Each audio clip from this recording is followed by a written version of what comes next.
February 23, 1942. Imperial Japanese Navy Headquarters, Tokyo. Vice Admiral Shigeyoshi Inoue leans over the sprawling map table, his fingers tracing the arc of islands stretching across the Pacific like a defensive necklace. Rabaul. Truk. Woleai. Mili, Tarawa. Each red pin represents thousands of troops, concrete bunkers, artillery batteries dug into volcanic rock. The fluorescent lights overhead cast harsh shadows across his weathered face as he addresses the assembled staff officers, the uniforms immaculate despite the late hour. The Americans will drown in their own blood, Inoue declares, his voice carrying the absolute certainty of a man who has spent 30 years studying naval warfare. Around him, junior officers nod in agreement, some taking notes in precise columns. Every island we fortify becomes a killing ground.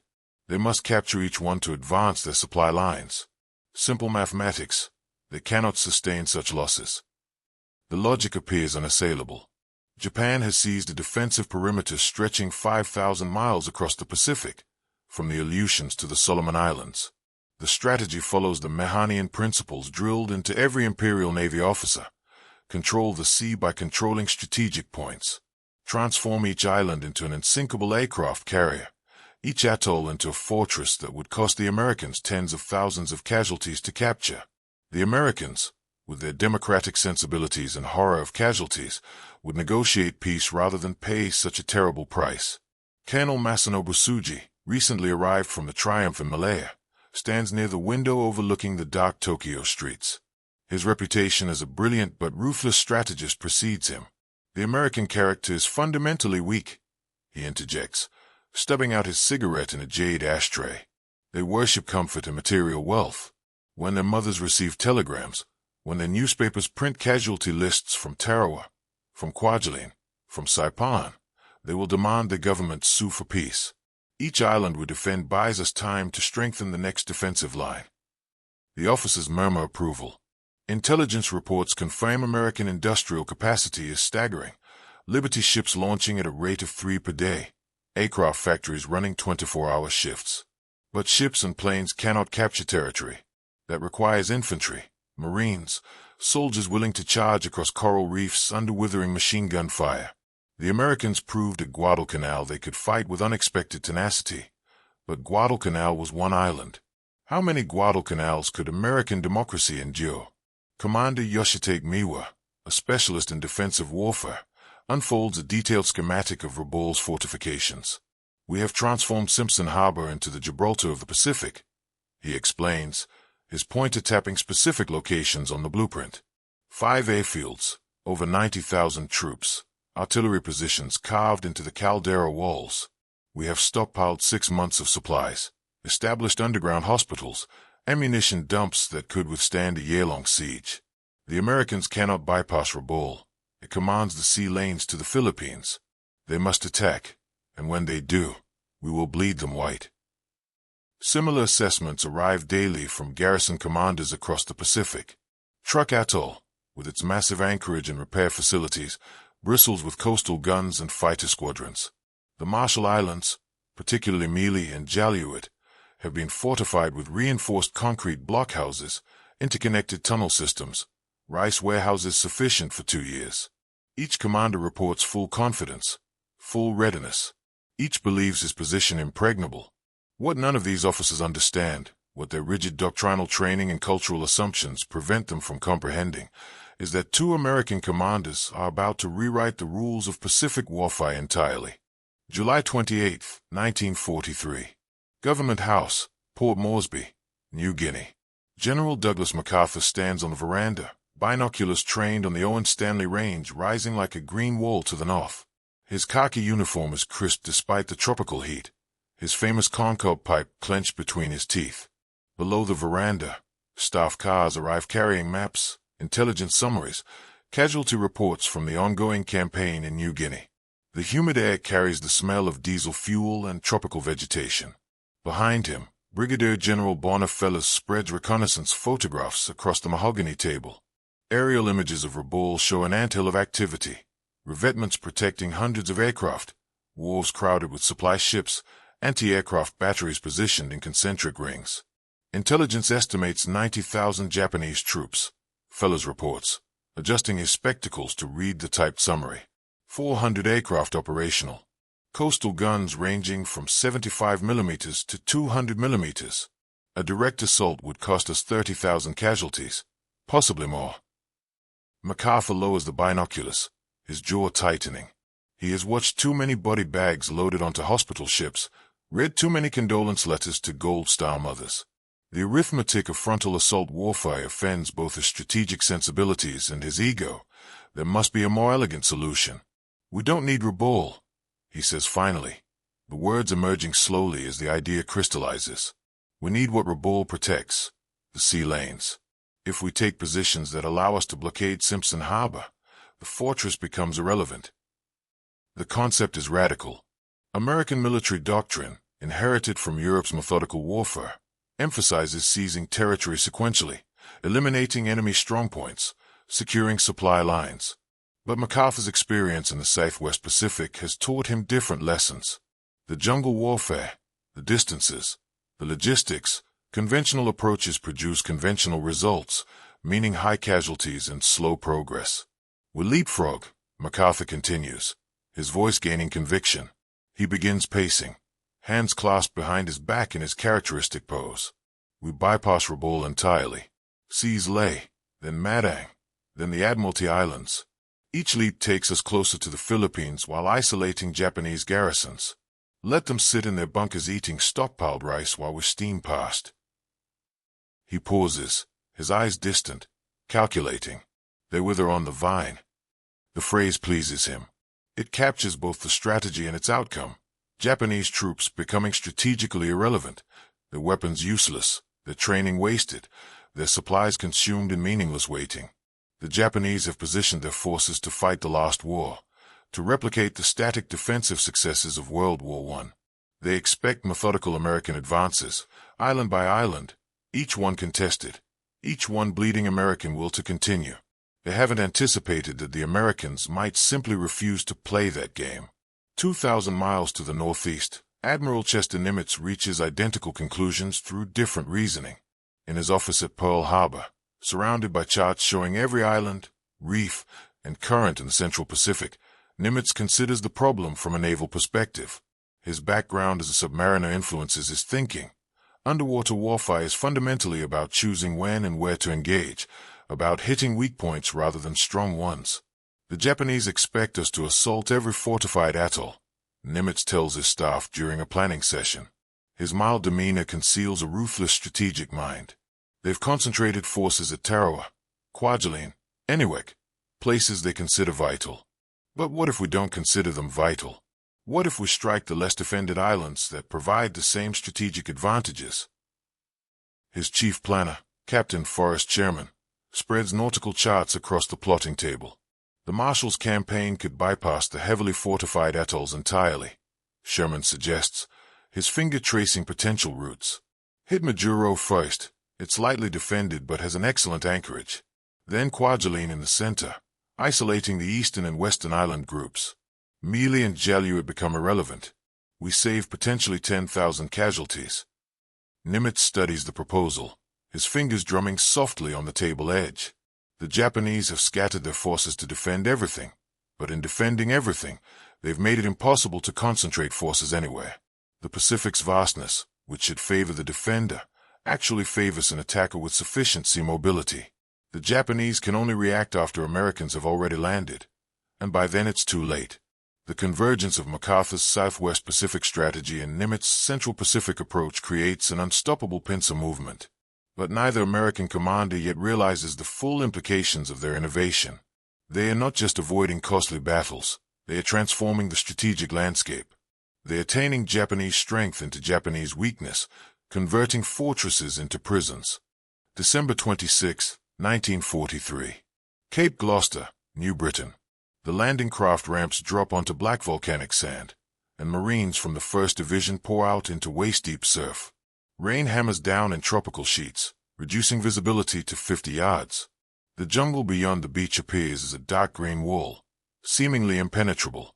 Sergeant James McBride, his Thompson submachine gun held high above the water, expects concentrated fire, expects the beach to erupt in machine gun bursts and mortar explosions.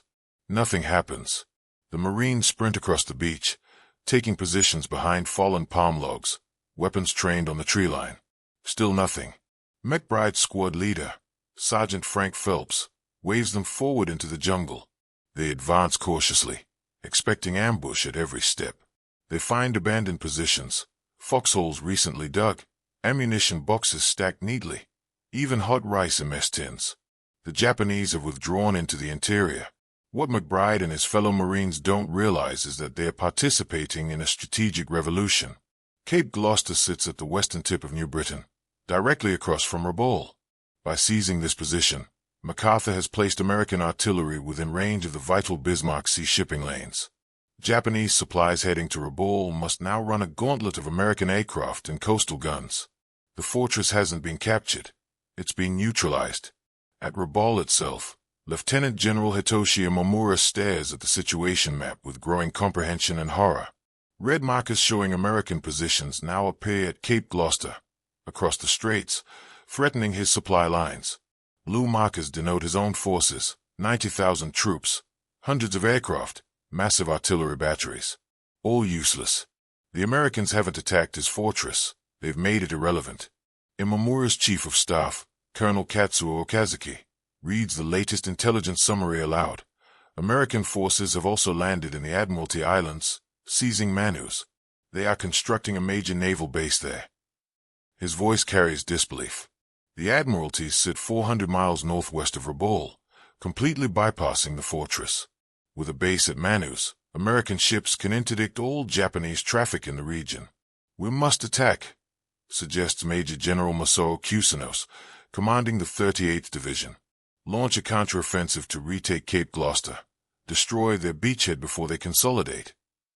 His hand grips his sword hilt, his face flushed with frustration. 90,000 troops sitting idle violates every samurai principle, every doctrine of aggressive action drilled into Japanese officers. Imamura shakes his head slowly. With what supplies? With what air cover? He gestures at the map, at the red markers multiplying around his position like a closing net. The Americans control the sea approaches. Any convoy we sent to Cape Gloucester would be destroyed.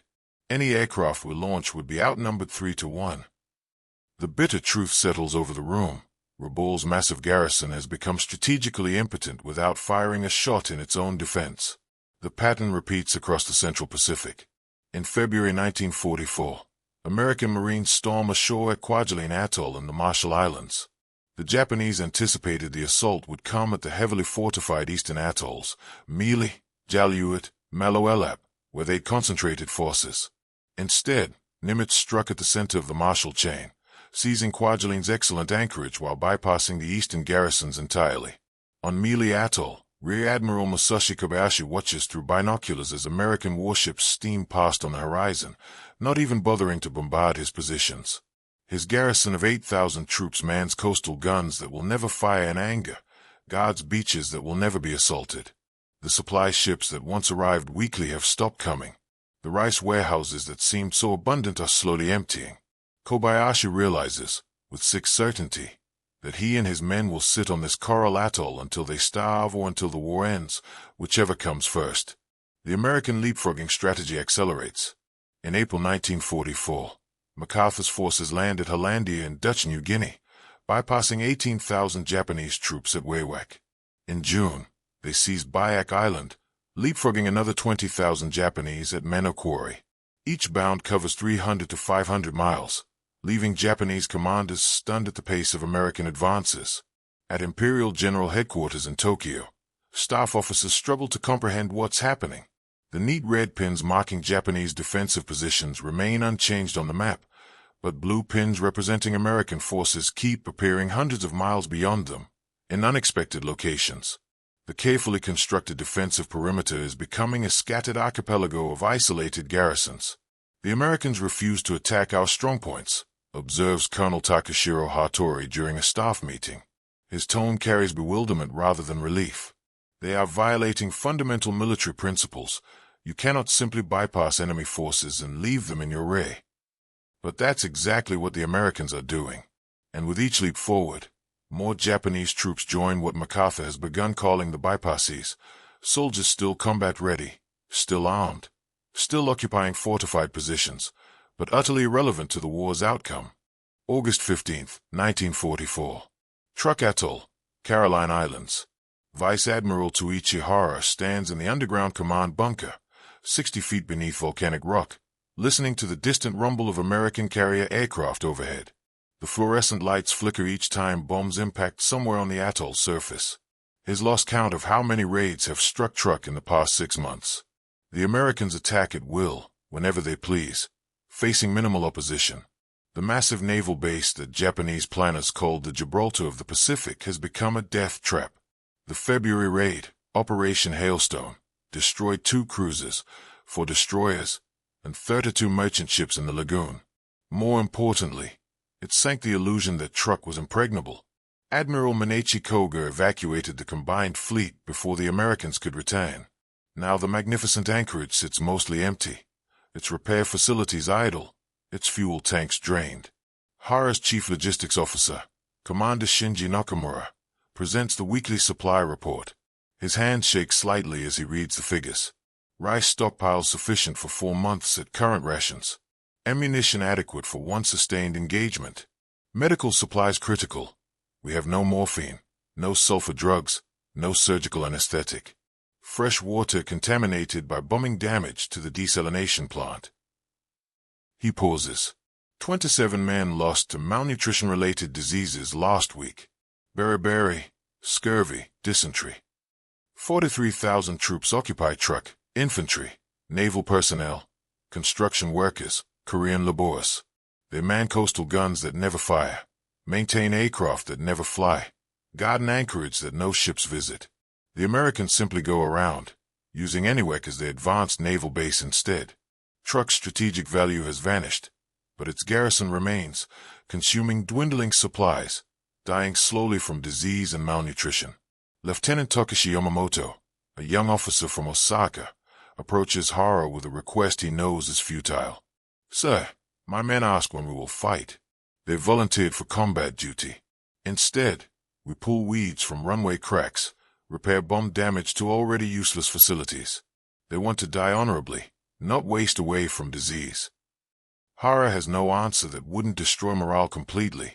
The truth is that his men will probably never fight, never fulfill their warrior duty, never return home. They will sit on this coral atoll until Japan surrenders or until they die from starvation and disease. Their weapons and training, years of preparation, millions of yen in equipment, all wasted. They are, in the cruelest sense, alive but strategically dead. The situation at Rabaul has deteriorated even further.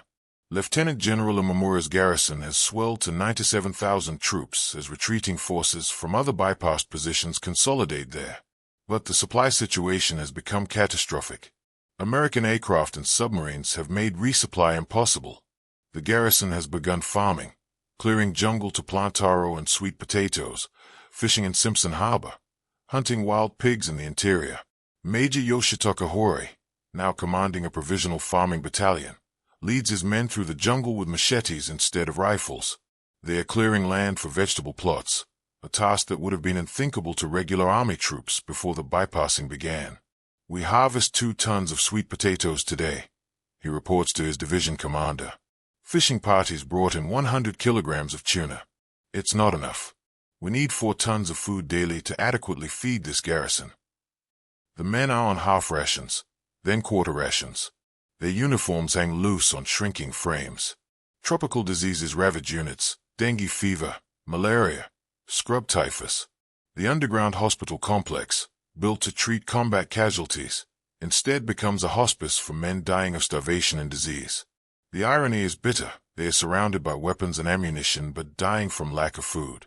At Waiwak on New Guinea's north coast, Lieutenant General Adachi Hetazo commands 18,000 bypass troops in an even more desperate situation. The Americans landed at Hollandia, hundreds of miles to the west, completely isolating Waiwak. No supplies arrive. No orders come from higher headquarters. Adachi's men have constructed over 60 gardens, planted every available patch of ground, but the volcanic soil produces poor yields. Battalion strength down to 40%. Reports Colonel Shinpei Miyake during a staff conference held in a sweltering jungle hut. Mosquitoes swarm in the humid air. Combat effectiveness near zero. Most men too weak to march more than 3 miles. We have ammunition and weapons, but insufficient strength to use them effectively. Adachi stares at the situation map, calculating the impossible mathematics of survival. 18,000 men consuming roughly 12 tons of food daily. Current food production, 3 tons daily. The deficit is killing his command more effectively than any American assault could. He's a general without an enemy to fight, commanding an army that's starving to death while sitting atop stockpiles of artillery shells and rifle ammunition. The psychological toll proves as devastating as the physical deprivation. Japanese military culture emphasizes aggressive action, death before dishonor, the warrior spirit. But what honor exists in slowly starving on a bypassed island? What warrior spirit sustains men who never fight, who die not in battle but from beriberi and dysentery? Suicide rates climb. Officers fall on their swords in traditional seppuku, unable to bear the shame of uselessness. Enlisted men walk into the jungle and don't return. Some swim out into the ocean until exhaustion drags them under. The Bushido code that sustained Japanese forces through earlier battles now becomes a psychological weapon, condemning men who survive as cowards, as failures, as disgrace to their families and ancestors. By late 1944, over 100,000 Japanese troops occupy bypass positions across the Pacific. They sit on islands that will never be invaded, in bunkers that will never be assaulted, manning guns that will never fire in anger. They are, in the most profound strategic sense, already defeated, their weapons intact, their will to fight unbroken, but their capacity to affect the war's outcome completely nullified. March 1945. Various bypassed islands across the Pacific. On Mili Atoll in the Marshalls, Private First Class Kenji Tanaka scratches another mark on the coral wall of his bunker. Day 347 of isolation. The marks cover entire sections of wall now, a calendar of meaningless days. His unit mans a 75mm coastal gun position to defend against an invasion that will never come. Through his binoculars, he occasionally sees American ships on the horizon, steaming past without even slowing, completely indifferent to the 8,000 Japanese troops watching helplessly from their fortifications. The daily routine has become surreal. Morning formations where gaunt men line up for inspection, their uniforms patched and repatched, hanging on skeletal frames. Weapons cleaning, maintaining rifles and machine guns that haven't fired in months, may never fire.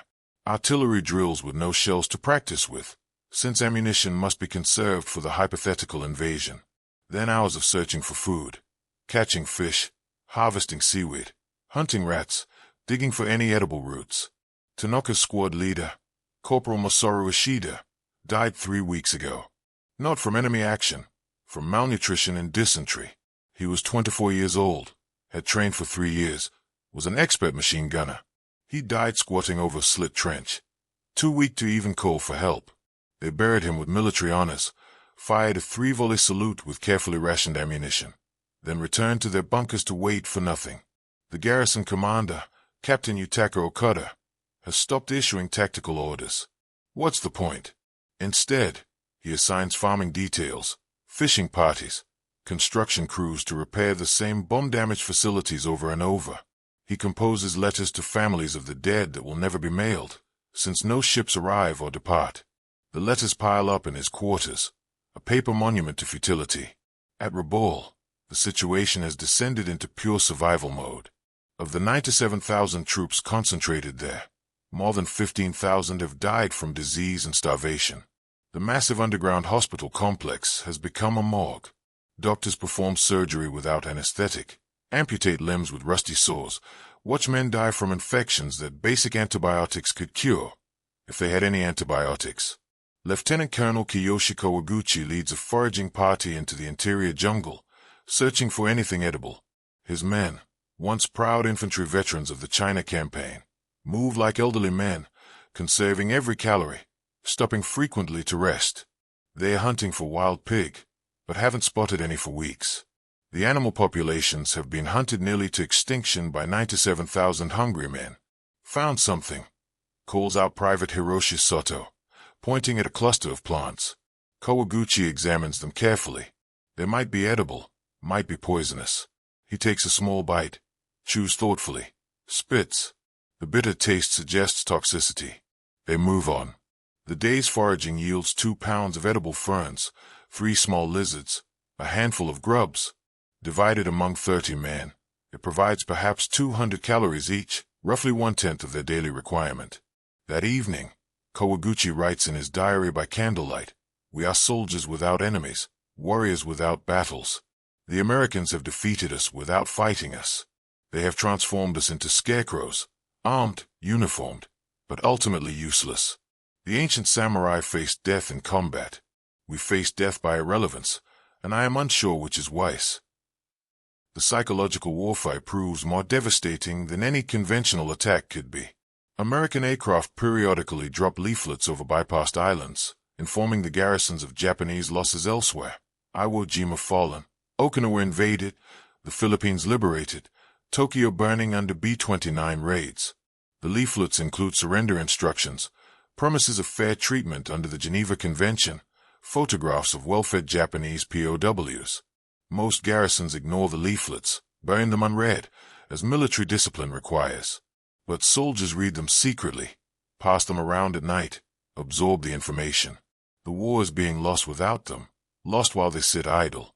Their sacrifice means nothing if Japan loses anyway. The psychological toll mounts, discipline problems increase, desertion attempts multiply. The social fabric holding these isolated garrisons together begins to fray. On Waiwek, General Adachi finally breaks the paralysis of uselessness.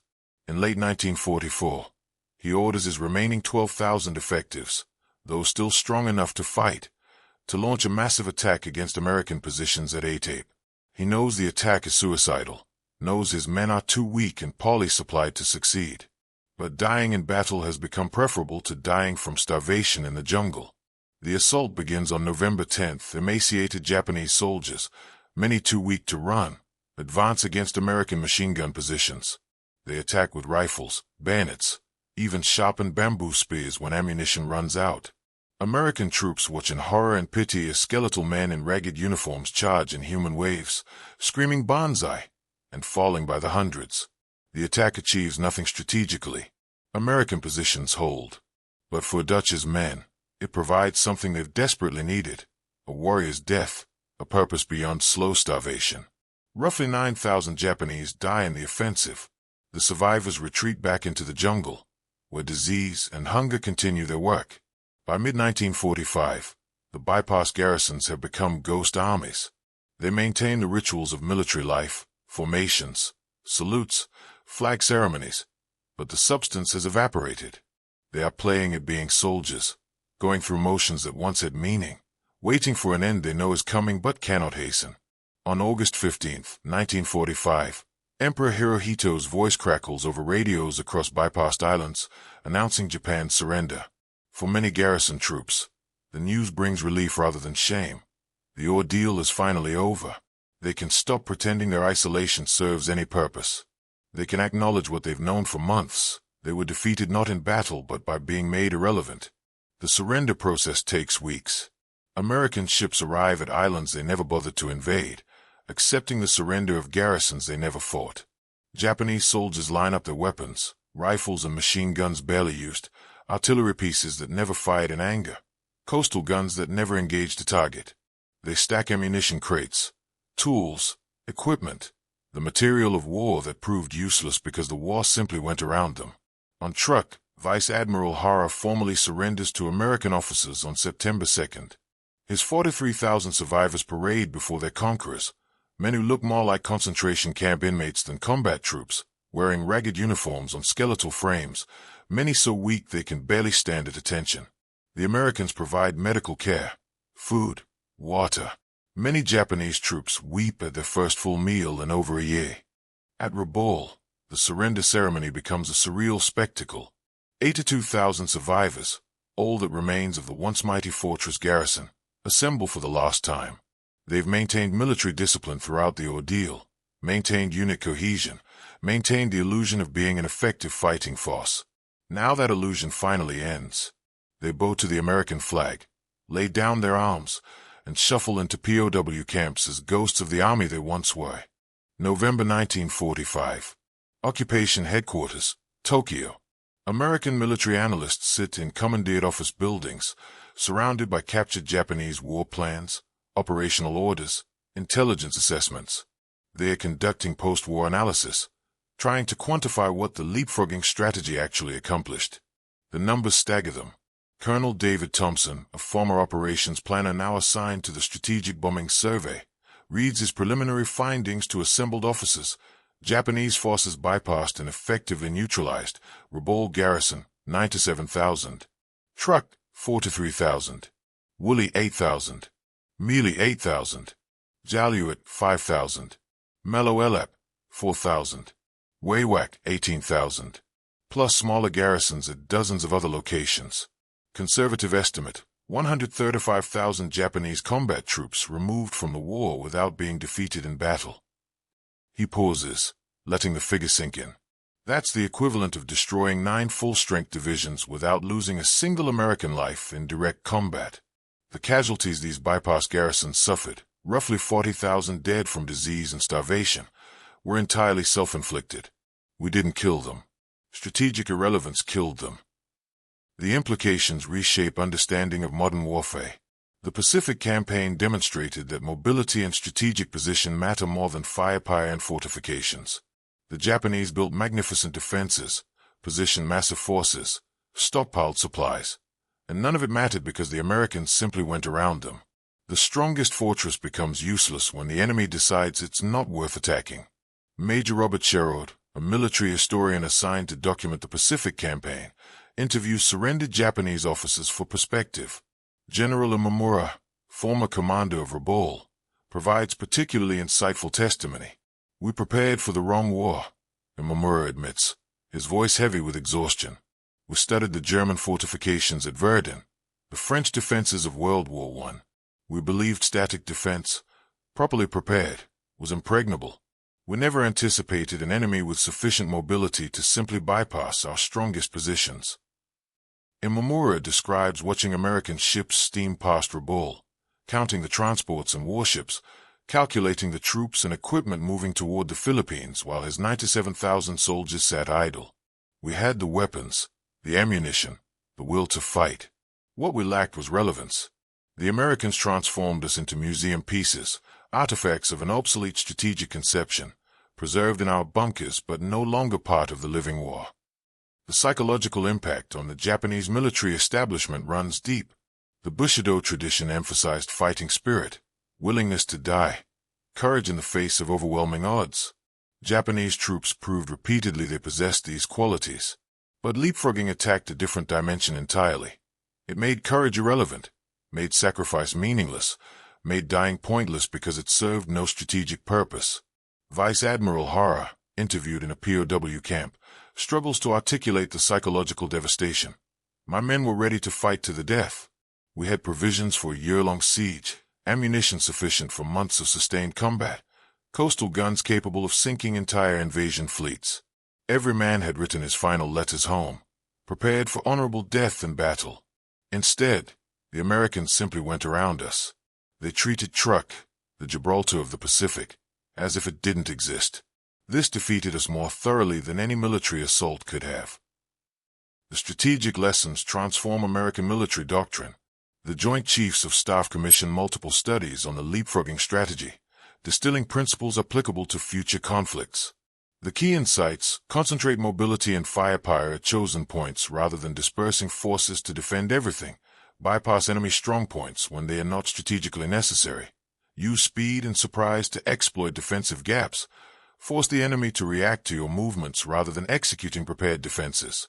These principles would influence American military thinking for decades. The Incan landing in Korea, the left hook flanking maneuver in Desert Storm, the emphasis on rapid mobility in modern doctrine, all trace intellectual lineage back to MacArthur's leapfrogging innovation in the Pacific.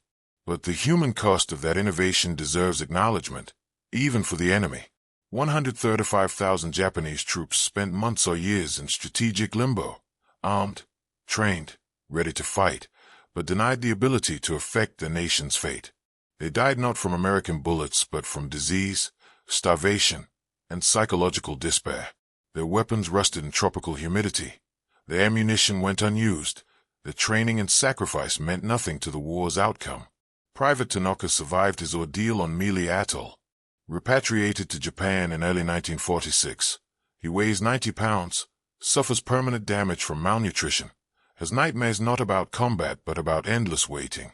In his post-war memoir, he writes, "We feared American invasion, prepared for glorious death in battle. What we experienced instead was Weiss. We slowly realized our deaths would not be glorious but meaningless, that we had been strategically deleted from the war.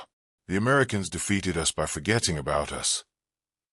The bypassed islands themselves became strange time capsules, fortifications never tested in combat, weapons never fired in anger, defensive positions never assaulted.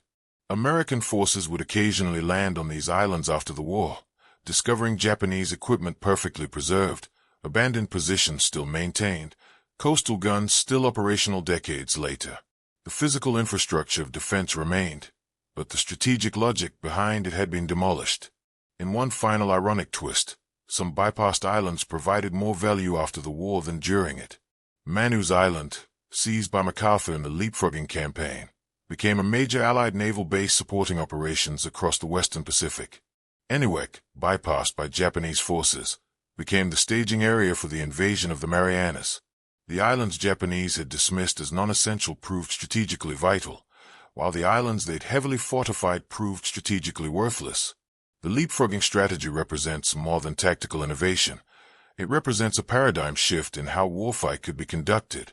The Japanese planned to fight World War I in the Pacific, with static defenses, fortified positions, and wars of attrition.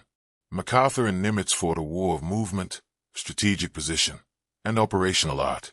They understood that the objective wasn't to kill the maximum number of enemy soldiers. It was to reach Japan as quickly as possible while spending the minimum number of American lives. By that measure, leapfrogging succeeded brilliantly. The advance across the Pacific, which Japanese planners estimated would take years and cost hundreds of thousands of American casualties, instead took 18 months and bypassed the bloodiest potential battles entirely. The strategy saved American lives, accelerated the war's conclusion, and demonstrated that maneuver and strategic intelligence could achieve what firepower and courage alone could not. For the 100,000+ Japanese troops who sat on bypassed islands, watching their nation lose while they remained unable to help, the strategy represented something different, the ultimate military nightmare of being willing to fight, willing to die, but denied the opportunity to do either meaningfully. They became, in MacArthur's phrase, troops that withered on the vine, casualties not of combat but of strategic irrelevance. The Pacific War proved that in modern warfare, where you fight matters more than how many troops you have. It proved that mobility trumps fortification, that strategic position beats tactical strength, that making the enemy irrelevant is more efficient than destroying him. These lessons, written in the slow starvation of bypass garrisons and the untested fortifications scattered across the Pacific, reshaped how America, and the world, thought about warfare. The rusting coastal guns of Truk, the underground bunkers of Rabaul, the unmanned defenses of Mili and Woleai stand as monuments to a strategic revolution. They represent not the glory of victory or the honor of defeat, but something more subtle and profound, the transformation of warfare from a contest of strength to a contest of strategic intelligence, where the most devastating defeat comes not from being destroyed but from being made to not matter.